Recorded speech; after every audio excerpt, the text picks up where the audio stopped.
ঈদের দিন যখন শুরু হয়ে গেল, ঈদের দিন আনন্দ বাচ্চারা করে। এই বাচ্চাগুলো ডানে বামে তালাশ করে আর আব্বু আব্বু বলে ডাকে, আর বলে আমার বাবাই কই, ওদের বাবারে পাইলাম, আমার বাবাই কোথায় গেল।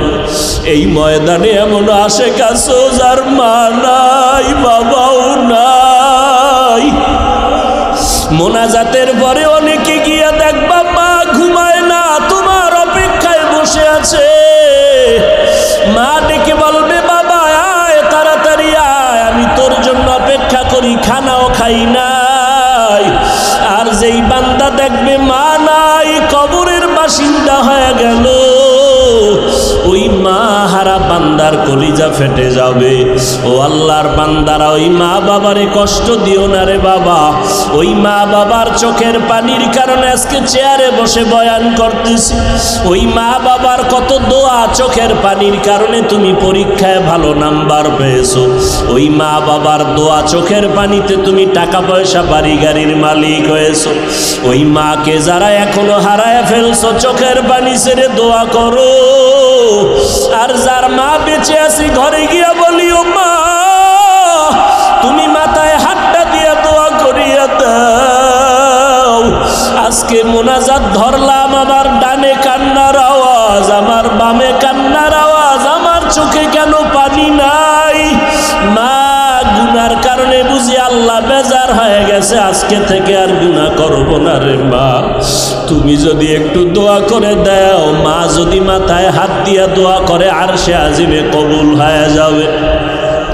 বাবা যদি দোয়া করে, আরশে আজিমে কবুল হয়ে যাবে। ও নিষ্ঠুর সন্তানেরা, এত নিষ্ঠুর কেন হয়েছো? এখনো কি আমার আল্লাহর কথা মনে পড়ে না? অবিশ্বাস করো, আল্লাহর কোরআনকে মিথ্যা মনে করেছো, নবীজির কথা মিথ্যা মনে করেছো, উলামায়ে আহলে হকের কথা কি মিথ্যা মনে করেছো? অনুরোধ করে বলবো না রে বাবা, মরণের খবর নাই রে বাবা। ওই অন্ধকার কবরে ডানে মাটি বামে মাটি, সাদা তিনটা কাফন ছাড়া কিছুই না। আল্লাহ না করুক যদি গুনাহ নিয়ে কবরে হাজির হও, আল্লাহ বলবে রে কবরের মাটি দুই পার্শ্ব থেকে জোরে জোরে চাপ দাও। এত জোরে চাপ দিবে পাজরের হাড় চুরমার হয়ে যাবে। আল্লাহর বান্দার, আমার আল্লাহর মোহাব্বত নিয়ে তওবা করো, জীবনে আর আল্লাহকে ভুলবো না, নবীর তরিকার বাইরে চলবো না। অনুরোধ করে বলি, নবীর তরিকা মতো নামাজ পড়েন, দাড়িটা লম্বা করেন। আমার নবীরে ছাড়া আপন কেউ নাই, আমার আল্লাহ ছাড়া আপনার আমার আপন কেউ নাই। আমার নবী আপনার জন্য কেমন পাগল। আমার নবী তায়েফের ময়দানে নিজে হেঁটে হেঁটে কালেমার দাওয়াত নিয়ে যখন যায়, ওই তায়েফের বেদিনরা বলে বাচ্চাদের পাথর মেরে তাড়ায় দাও, মক্কার একজন পাগল চলে আসছে। ওই তায়েফের বাচ্চাগুলো যখন পাথরগুলো নিক্ষেপ করে, আমার মায়ার নবী কেবল দামি নবী, যেই নবীর শরীরে মশা মাছি পড়া হারাম, যেই নবীর শরীরের ঘাম থেকে মিস্কের ঘেরান, যেই নবীর সূর্যের আলো কষ্ট দেয় না, মেঘের খণ্ড ছায়া দেয়, ওই নবীর শরীরে পাথরের আঘাত, পাথরের আঘাতে রক্ত পড়ে পড়ে জুতা আটকায় গেল। আমার আল্লাহ কয় জিবরাইল যাও। আমার নবী চোখের পানি ছেড়ে কান্না করে, সহ্য করা যায় না। এখনই যদি অর্ডার দেয়, তায়েফের জমিনটা উল্টায় মানুষগুলো ধ্বংস করে দাও।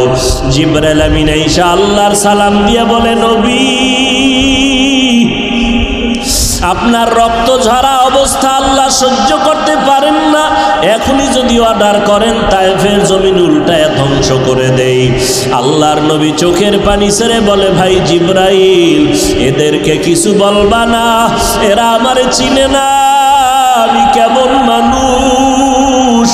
এরা যদি জানতো আমি মুহাম্মদের মা নাই, আমার বাবা নাই, আমি দুনিয়াতে আসি আব্বা বলে ডাকতে পারি নাই, আমি শিশুবেলা আমার মা হারায় আমি বড় এতিম হয়ে গেলাম। আমি এই উম্মতের কাছে এত কৃতজ্ঞ, এদের মারবা না, একদিন এরা বুঝবে, দিনের কাজে তারা আসবে। এরে নবীর উম্মতের দলেরা, তোমার আমার জন্য নবী এখনো পাগল।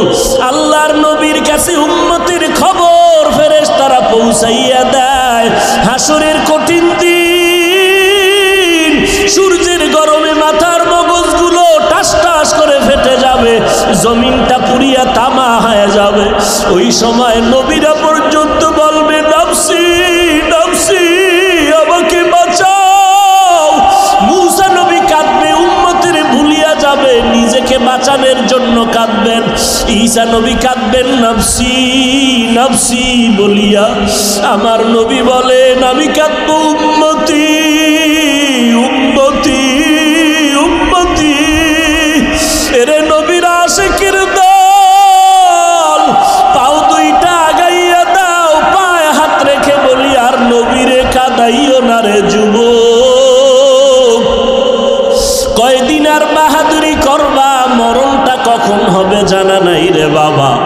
আজকে থেকে তওবা করে নাও। আজকে ডানে বামে কত কান্নার আওয়াজ, তোমার আমার চোখে কেন পানি নাই?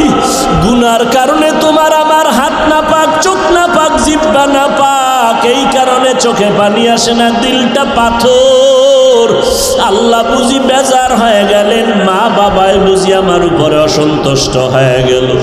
এখনো সময় আছে, অন্তর দিয়ে আমার মালিকের ডাকো মনে মনে, আর বলো হে মালিক,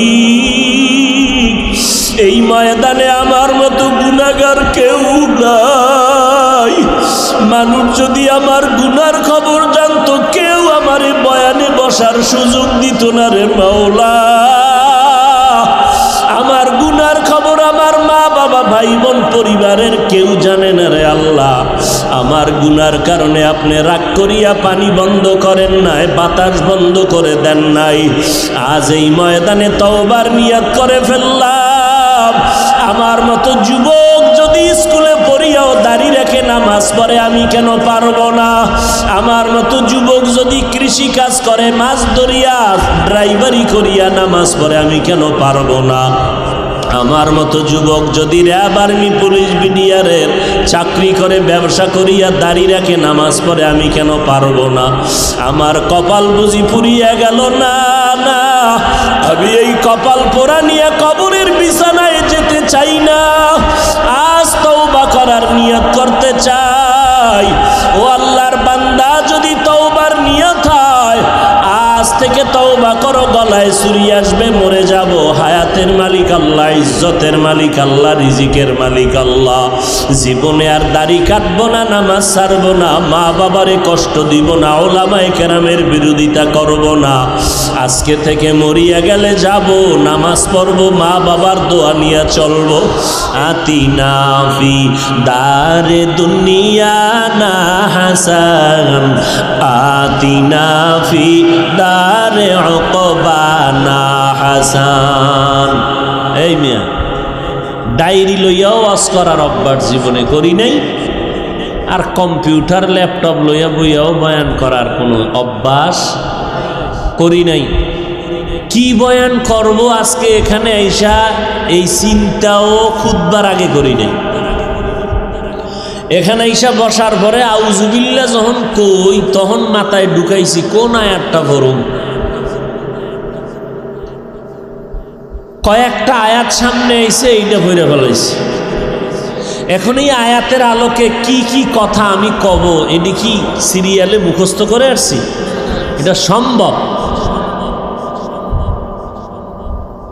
আল্লাহর উপরে ভরসা করে বসছি। এই জায়গার মানুষের জন্য যেই যেই কথা দরকার, যেই কথার দ্বারা আমাদের দিল নরম হবে, আল্লাহ খুশি হবেন, সেই কথাই যেন আল্লাহ জবানে দান করেন।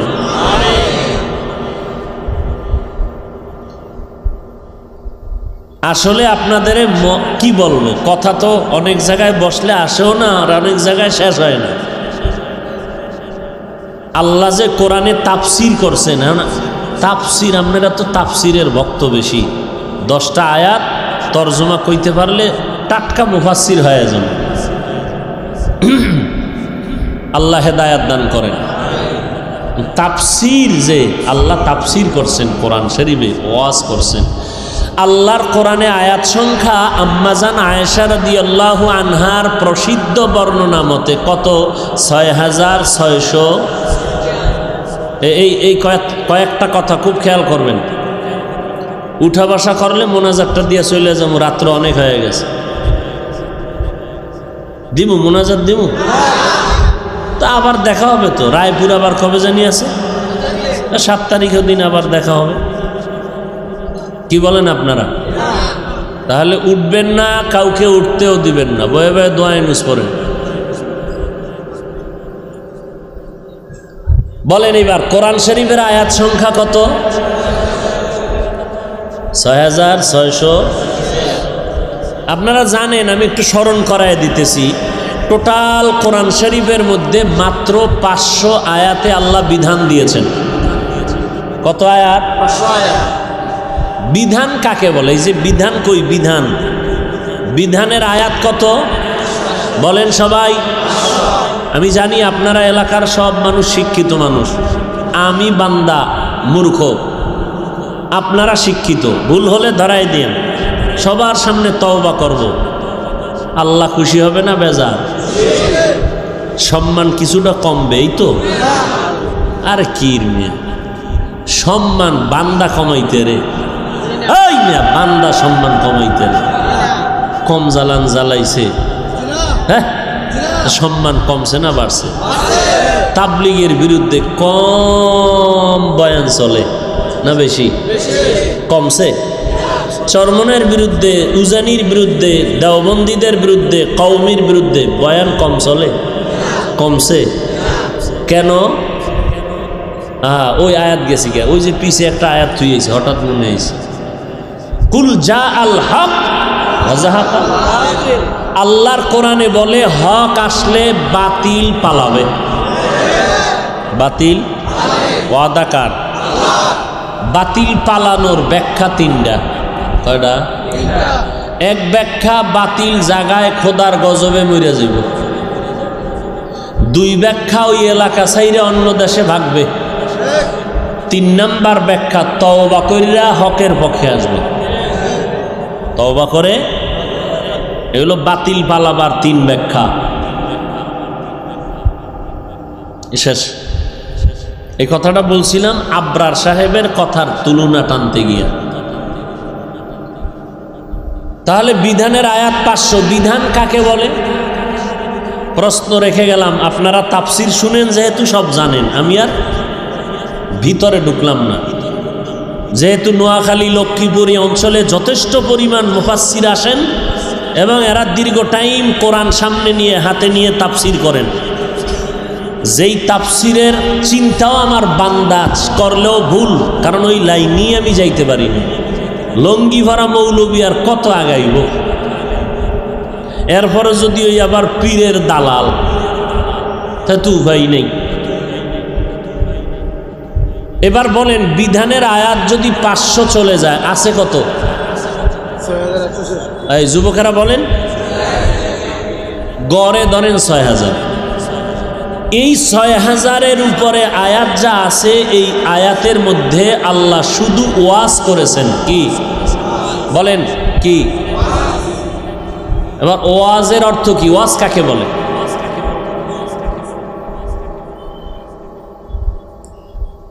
এটার ব্যাখ্যা দিব না, তুলনা দিলাম। বিধানের আয়াত 500, ওয়াজের আয়াত 6000-এর উপরে। তাহলে ওয়াজের আয়াত কম না বেশি? বলেন।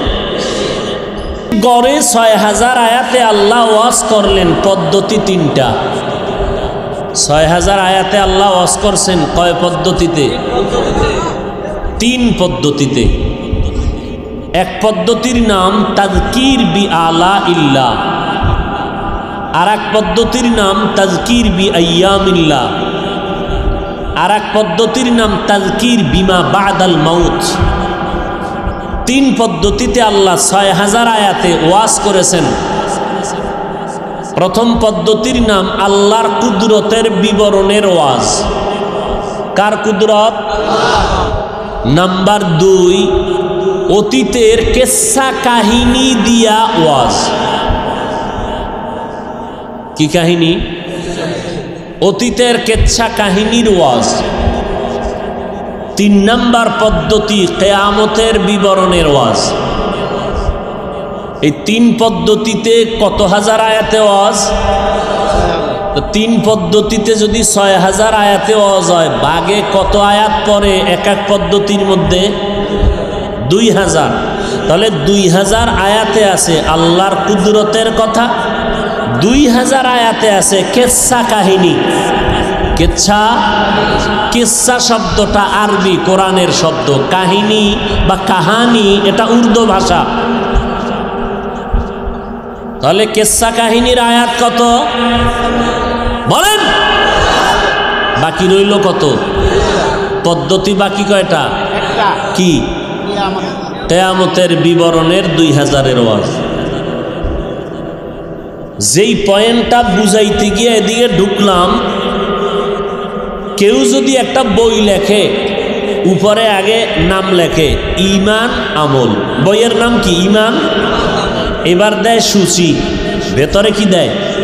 সূচিতে দিয়া আগে ঈমান সম্পর্কে পুরা আলোচনা শেষ, এরপরে আমলের আলোচনা শুরু। তাহলে আল্লাহ যে 3 পদ্ধতিতে 6000 আয়াতে ওয়াজ করলেন, আল্লাহর কুদরতের 2000, কিচ্ছা কাহিনীর 2000 আয়াত, এরপরে কিয়ামতের বিবরণের 2000 আয়াত। এখন আল্লাহ কি ওইভাবে পদ্ধতি আল্লাহর কুদরতের 2000 আয়াতের বয়ান শেষ কইরা এরপরে কিচ্ছা কাহিনীর 2000, এরপরে আবার কিয়ামতের 2000 এইভাবে? না না, আল্লাহর কোনো সিরিয়াল নেই। প্রত্যেকটা পৃষ্ঠায় পৃষ্ঠায় কুদরতের কথা, কিয়ামতের কথা, ইতিহাসের কথা। দুনিয়ার মানুষ সিরিয়াল নিয়ে চলে, নিয়মতান্ত্রিক। আল্লাহর সিরিয়াল নাই কেন বয়ানের? আল্লাহ কয় আমি কুদরতের বয়ান করছি মানুষকে কুদরতের জ্ঞানী বানানোর জন্য নয়, আমি ইতিহাসের বয়ান করছি 2000 আয়াতে মানুষকে ঐতিহাসিক বানানোর জন্য নয়, আমি কিয়ামতের ওয়াজ করছি কোরআন শরীফে 2000 আয়াতে মানুষকে জ্ঞানী বানাবার জন্য নয়। টোটাল কোরআন শরীফ আমি নাজিল করছি হুদাল্লিল মুত্তাকিন, কোরআন শরীফ নাজিল করছি হুদাল্লিন নাস, গোটা জগতের মানুষের হেদায়েতের জন্য। অতএব আমি যখনই কুদরতের কথা কইয়া দেখছি এখানে বান্দার হেদায়েতে একটু কবরের কথা লাগবে, ঢুকাইয়া দিছি। কথা বুঝাইতে পারছি? তাহলে আল্লাহ সিরিয়াল মেনটেন করলেন না কেন? আল্লাহ মানুষকে সিরিয়াল শিখানোর জন্য কোরআন নাজিল করেন নাই, আল্লাহ মানুষের হেদায়াতের জন্য কোরআন নাজিল করছেন। ওয়াজ মাহফিল হেদায়াতের মাহফিল, এখানে সিরিয়াল টিরিয়াল না, কাগজ কলম লয়া হিসাব করেন না কয়টা আয়াত আর কয়টা হাদিস আর তাফসির কি করলো, হিসাব মিলাইতে থাকেন। গুনাহ নিয়ে ঢুকছি, গুনাহ থেকে তওবা করে চোখে পানি নিয়ে বের হতে পারলাম কিনা? আপনি কাগজ কলমে হিসাব কমপ্লিট, মোনাজাতে কান্দেন নাই, আপনি ডানে বামে সবাই কাঁদলো, তওবা করলো, আপনি তওবা করেন নাই, কান্নাও আসে নাই, আপনি আর একজনের কান্না দেখা মুস্কি মুস্কি হাসলেন আর বললেন দেখছনি লজ্জা নাই কেমনে কাঁদে, কপাল নিজেরটা পুইরা বের হয়ে গেল, তোমার কালো কাগজ কলমের হিসাব দিয়া তুমি পানি খাবা?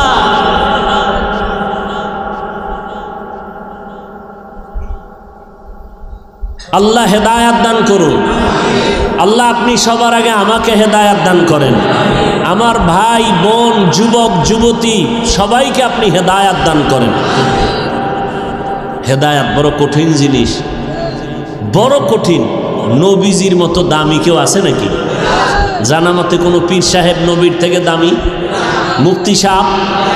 সেই নবী আল্লাহর কাছে হেদায়েতের দোয়া করেন, আল্লাহুম্মা ইহদিনাস সিরাতাল মুস্তাকিম, হেদায়ার মালিক আপনি আমাকে সঠিক জান্নাতে যাওয়ার হেদায়েতের পথ দান করেন। নবী যদি হেদায়েতের দোয়া করতে পারে রে মুমিন, তুমি আমি তো লাইনেই নাই, সিরিয়ালেই নাই, তোমার আমার কি পরিমাণ হেদায়েতের দোয়া করা দরকার। ও আল্লাহ, বয়ানে বসলাম, কত মানুষ কান্না করে তওবা করে গুনাহ থেকে বাঁচলো। আমি টুপিওয়ালা আলেম দাবি করলাম, একজনে আলেম না, কোরআন পড়তে পারে না, নামাজের সূরা কেরাত জানে না, কিন্তু লোকটা মোনাজাতে এই পরিমাণ কান্না করলো, মনে হয় যেন কি হারাইয়া ফেলছে, তালাশ করে আল্লাহ, মনে হয় আমি কি যেন হারাইলাম, তুমি আমারে তাড়াতাড়ি হেদায়েতের দরজায় ফিরায় দাও। ওই লোকটা আলেম হইয়াও আলেম না হইয়াও কানলো। ওই বান্দা কান্না করে আমার মালিকের রাজি করে ফেললো। আর আমি মাওলানা, আমি মুফতি সাহেব, আমি মুফাসসির, আমি মুহাদ্দিস, আমার আমলের খবর নাই, আমার সুন্নতের আমলের খবর নাই। আমি পানি পান করি, বাম হাতে পান করি, আমার চোখে পানি নাই, আমার দিলটা নরম নাই, এক জায়গায় বসলেই শুধু গীবত শেখায়াত করে সময় কাটাই।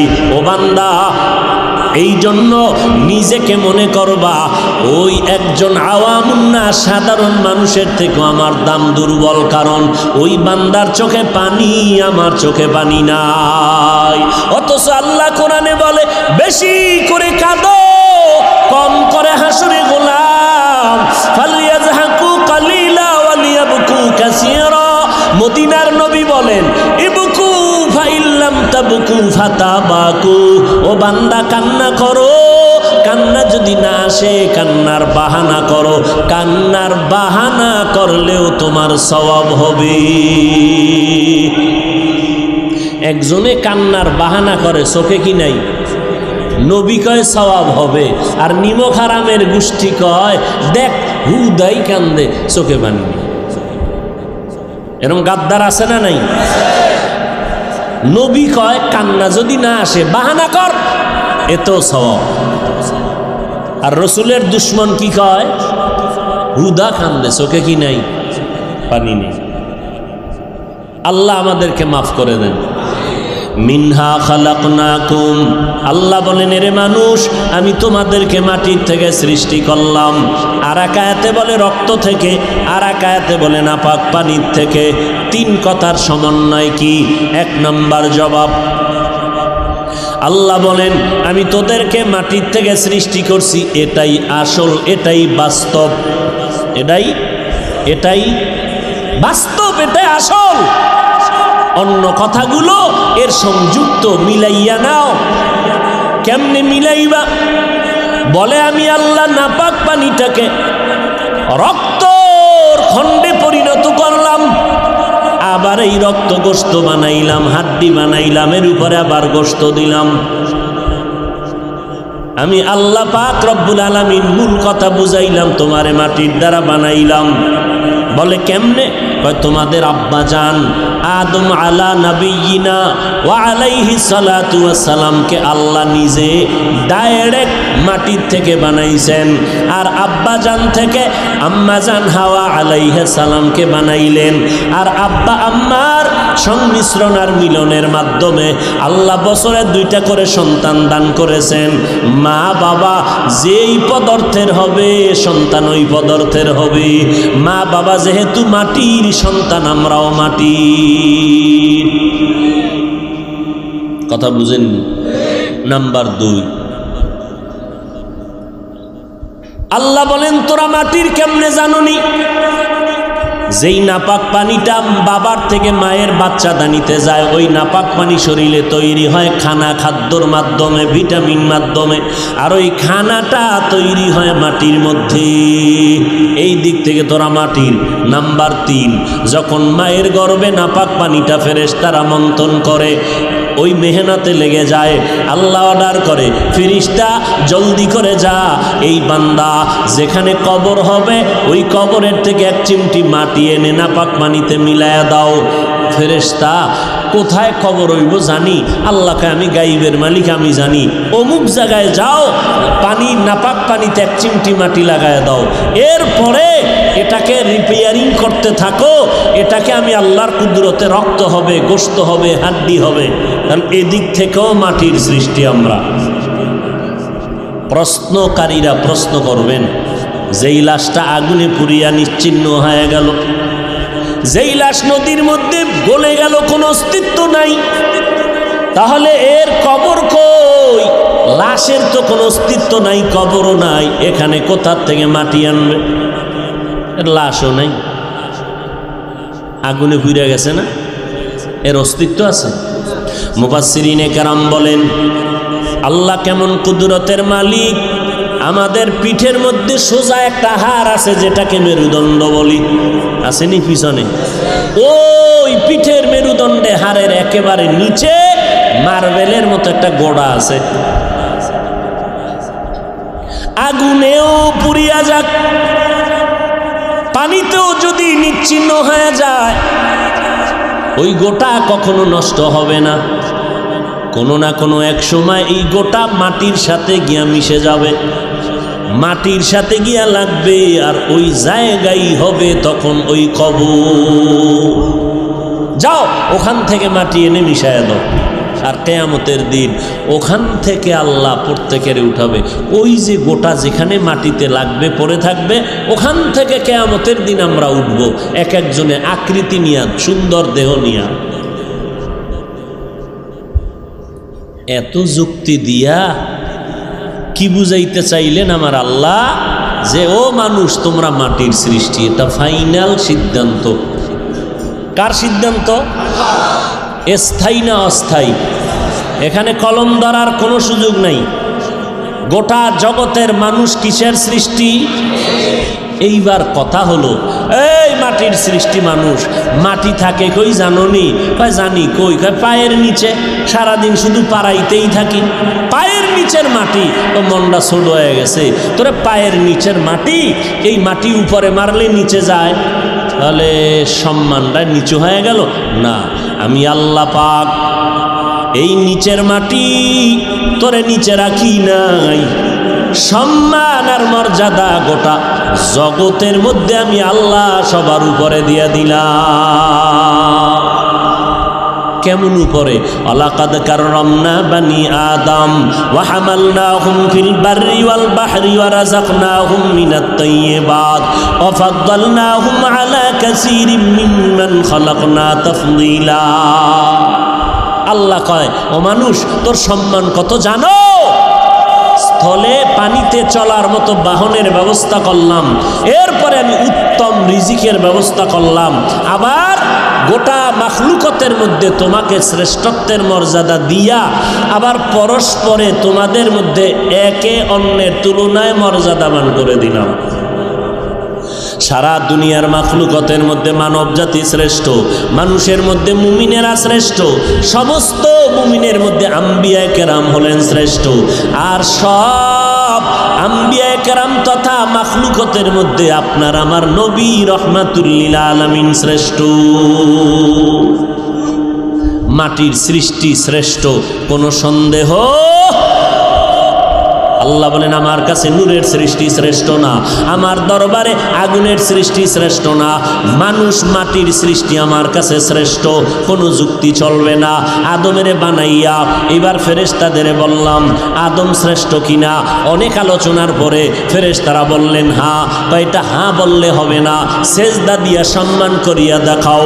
উসজুদু লি আদম, আদমরে তাড়াতাড়ি সেজদা করো। ফাসাজাদু ইল্লা ইবলিস, সবাই সেজদা করলো, কে করে নাই? আল্লাহ কয় ইবলিস, তুই আমার এত আদরের, এমন একটা জায়গা নাই আসমানে যেখানে সেজদা করো নাই, জমিনে এমন একটা জায়গা নাই যেখানে সেজদা করো নাই। এমন আদরের বান্দা, এমন আদরের গোলামি তুই আমার করলি। আমি আল্লাহ তোরে খুশি হইয়া বুজুর্গ নামের টাইটেল দিলাম, তোর ইবাদতে আমি আল্লাহ খুশি হইয়া তোকে আরেফ নামের টাইটেল দিলাম, তোকে আমি খাজেন নামের টাইটেল দিলাম, তোরে আমি আল্লাহ মুত্তাকির টাইটেল দিয়া দিলাম। কেন সেজদাটা করলি না? ইবলিস কয় রে মালিক, আমার যুক্তিতে মিলে না। কয় তোর যুক্তি? কহা আমার যুক্তি কি? খালাকতানি মিন নার ওয়া খালাকতাহু মিন তিন। রব্বুল আলামিন আমারে বানাইছো আগুন দ্বারা, আদমেরে বানাইছো মাটির দ্বারা। আগুনের গতি উপরে, মাটির গতি নিচে। মাটির গতি কখনো উপরে যায় না, আগুনের গতি উপরে। যুক্তি কয় ইবলিসের সেজদা করবে, আমারে করবে আদম, তুমি উল্টা কেন কও আমি আদমেরে করব? এটা যুক্তিতে মেলে না। আল্লাহ কয় ফাখরুজ, বের হয়ে যা রে বেঈমান, জীবনভর যত ইবাদত করলি, ফেরেশতাদের সর্দার হইলি, শিক্ষক হয়ে পড়াইলি, এত পরিমাণ ইবাদত করলি, আমি আল্লাহর একটা আদেশের সামনে যুক্তি কেন দিলি রে শয়তান? মালিকের গোলামের কাজ হলো মালিকের আদেশ মানিয়া নেওয়া, বুঝে আসুক আর না আসুক মালিকের কথা মতো বান্দা চলবে, মালিকের হুকুম মতো চলবে, বুঝে আসলেও মানতে হবে, বুঝে না আসলেও মানতে হবে। কেন তুই যুক্তি পেশ করলি? আমি আল্লাহ সহ্য করতে পারলাম না, তোরে আজকে শুধু জাহান্নামী দিলাম না, আমি চিরস্থায়ী তোরে জাহান্নামী বানায় দিলাম। কেন আল্লাহর সামনে যুক্তি দিলি কেন? আমার সিদ্ধান্ত নূরের সৃষ্টি শ্রেষ্ঠ না, আমি আল্লাহর সিদ্ধান্ত আগুনের সৃষ্টি শ্রেষ্ঠ না, আমি আল্লাহর সিদ্ধান্ত মাটির সৃষ্টি হলো শ্রেষ্ঠ। যুক্তি যারা দিবা শয়তানের বন্ধু। আল্লাহর সিদ্ধান্তের উপরে কোনো যুক্তি চলবে? যাও, যুক্তি দিলা কেন? বের হয়ে যাও। তাহলে মানুষ মাটির থেকে বানাইয়া আমাদেরকে প্রথম সবক দিলেন, তোমরা মাটির সৃষ্টি ঠিকই, কিন্তু সম্মানটা পায়ের নিচে না, সম্মান সবার উপরে। এখনই সম্মান পাইয়া একেবারে আমারে ভুলে যাও না, খবরদার। আমি আল্লাহ তোমারে বড় আদর করে বানাইছি, তোমার এই সম্মানের কারণে তুমি বেপরোয়া হয়ে যেও না, কারণ তুমি বাহাদুরি করিও না, অহংকারী করবা না। আমি আল্লাহ তোমার শ্রেষ্ঠত্ব মর্যাদা দিয়া, আমি আল্লাহ পাক তোমার মর্যাদা দিয়া আমি জান্নাত পর্যন্ত পৌঁছাইতে চাই। মর্যাদা পাইয়া বাহাদুরি করবি না। আর বাহাদুরি কেন করবি রে গোলাম? টাকার গরমে। ও বান্দা, নোয়াখালী লক্ষ্মীপুর তোর কাছে যেই পরিমাণ টাকা আছে, চাঁদপুর জেলাওয়ালার কাছে, ঢাকাওয়ালার কাছে ওই টাকার সমান তোমার টাকা নাই। আবার ঢাকার রাজধানীতে টাকাওয়ালা, টাকার গরম ভাব দেখাইও না। ইন্ডিয়াওয়ালার কাছে যেই টাকা, ওই পরিমাণ টাকা তোমার হাতে নাই। ইন্ডিয়াওয়ালার থেকে টাকা আমেরিকাওয়ালার বেশি।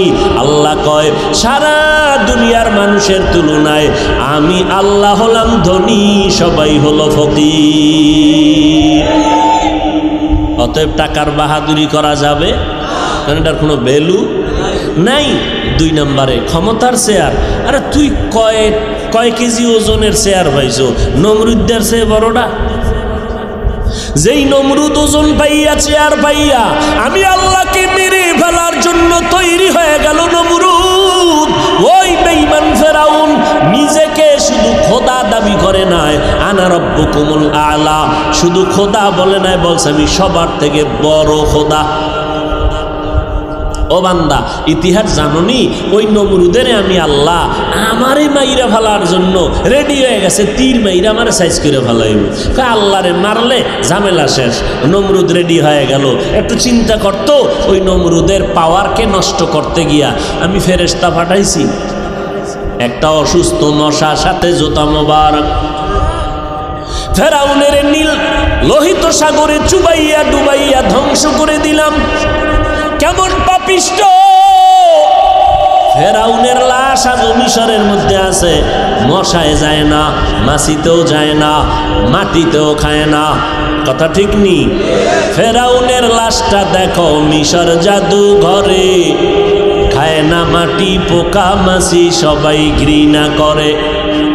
কথা ঠিক নি?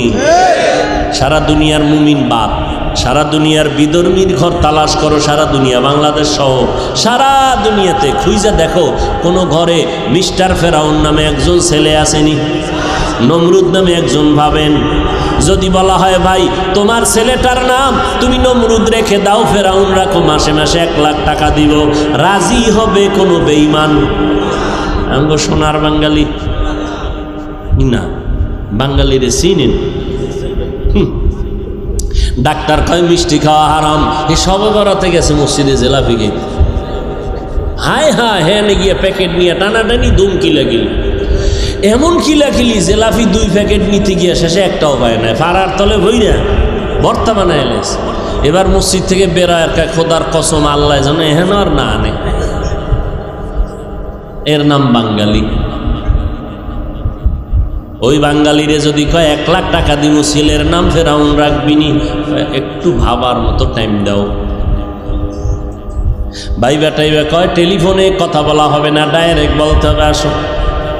মাসে মাসে 1 লাখ টাকা পাঠাইও, ছেলেটার নাম ফেরাউন নমরুদ রাইখে দিলাম, পরে তওবা করে নিও। কি অসম্ভবের কিছু? হ্যাঁ, আরে মসজিদের টাকা চুরি করে নেয়, এর দ্বারা কি না অসম্ভব হতে পারে।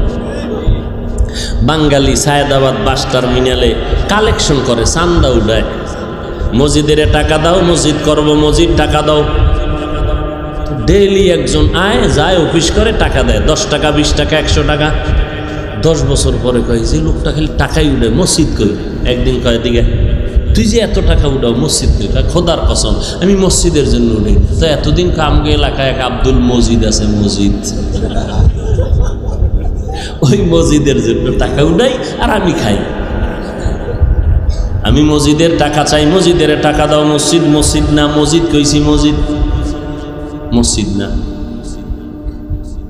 বাঙালি বড় খারাপ। সব কি খারাপ নি? নোয়াখালীর মানুষ বালা। কে? এই যে কয়দিন আগে এদিকে আইছিলাম না, নোয়াখালী কই জানি,